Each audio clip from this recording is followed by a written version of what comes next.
Assalamualaikum warahmatullahi wabarakatuh. Waalaikumsalam warahmatullahi wabarakatuh. Selamat malam, Ibu Gustin. Selamat malam.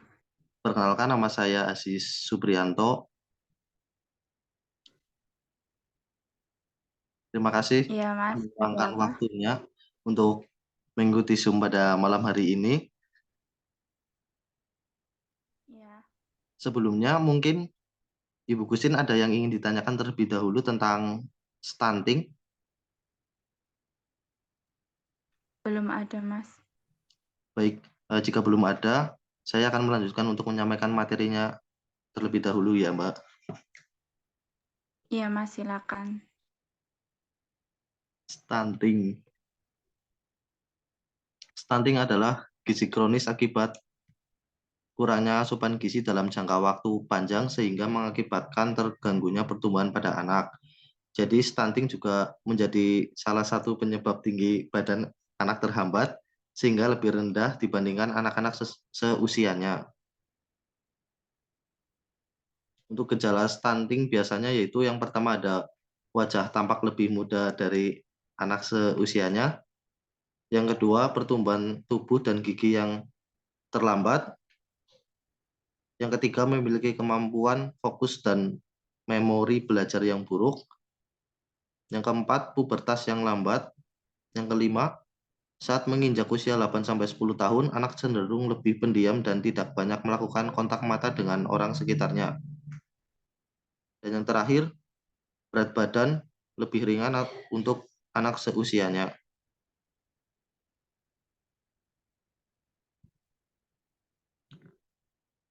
Untuk cara pencegahannya, yang pertama ada pahami konsep gizi. Pastikan anak di usianya mendapatkan asupan gizi yang cukup setiap hari, terlebih saat masa kehamilan untuk pada ibu. Yang kedua, pilihan menu beragam. Jadi upayakan untuk selalu memberi menu makanan yang beragam untuk anak. Jangan lupa faktor gizi dan nutrisi yang dibutuhkan mereka setiap harinya. Yang ketiga ada pemeriksaan rutin selama masa kehamilan. Jadi ibu perlu melakukan check up atau pemeriksaan rutin untuk memastikan berat badan sesuai dengan usia kehamilannya. Untuk ibu hamil juga tidak boleh mengalami anemia atau kekurangan darah karena akan mempengaruhi janin dalam kandungan. Kontrol tekanan darah ini biasanya dilakukan saat check up.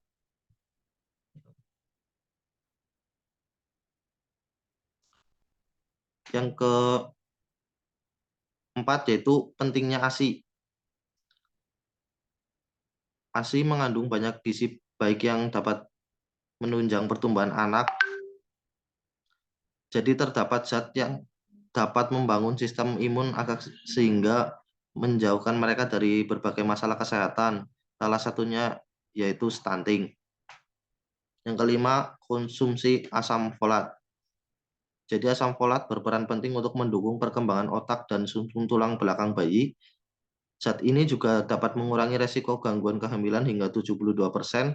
Dengan asupan asam folat, kegagalan perkembangan organ bayi selama masa kehamilan juga bisa dicegah. Yang terakhir, ada tingkatan kebersihan.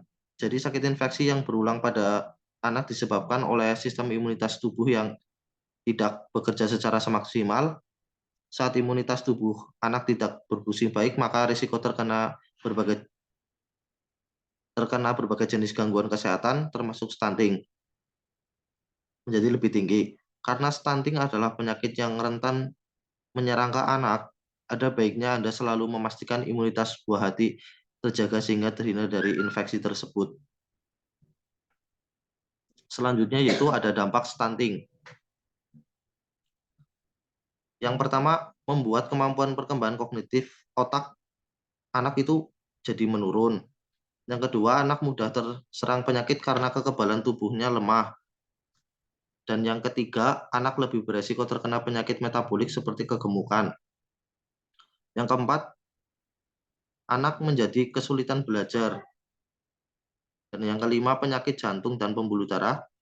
Yang keenam, saat sudah dewasa, anak bertumbuh pendek akan sulit bersaing di dunia kerja dan tingkat produktivitasnya cenderung rendah. Yang ketujuh, pada anak perempuan, saat dewasa, stunting dapat menimbulkan masalah kesehatan serta perkembangan pada keturunannya. Ini biasanya terjadi pada wanita dewasa yang tinggi badannya kurang dari 145 cm. Yang kedelapan, ibu hamil yang tinggi badannya di bawah rata-rata akan mengalami perlambatan pertumbuhan rahim, plasenta, dan perlambatan aliran darah ke janin. Dan yang terakhir, bayi yang dilahirkan oleh ibu yang tinggi badannya di bawah rata-rata jadi lebih beresiko terkena komplikasi medis yang serius, seperti pertumbuhan yang terhambat serta perkembangan saraf dan kemampuan intelektualnya terhambat. Kondisi ini terus berlangsung hingga si anak tersebut memiliki keturunan sendiri.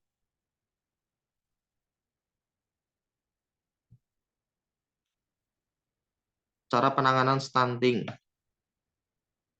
yaitu melakukan terapi awal seperti memberikan asupan makan yang bernutrisi dan bergizi, memberikan suplemen tambahan berupa vitamin A, zinc, zat besi, kalsium, dan yodium, memberikan edukasi dan pemahaman kepada keluarga untuk menerapkan pola hidup bersih dengan menjaga sanitasi dan kebersihan lingkungan di tempat tinggal. Terima kasih. Itu saja materi yang dapat saya sampaikan. Apakah untuk Ibu Gustin ada pertanyaan? Apabila ada, silahkan untuk ditanyakan. Tidak ada, Mas. Sudah jelas. Baik, apabila tidak ada pertanyaan, terima kasih atas waktunya pada malam hari ini, Bu Gustin. Iya, Mas.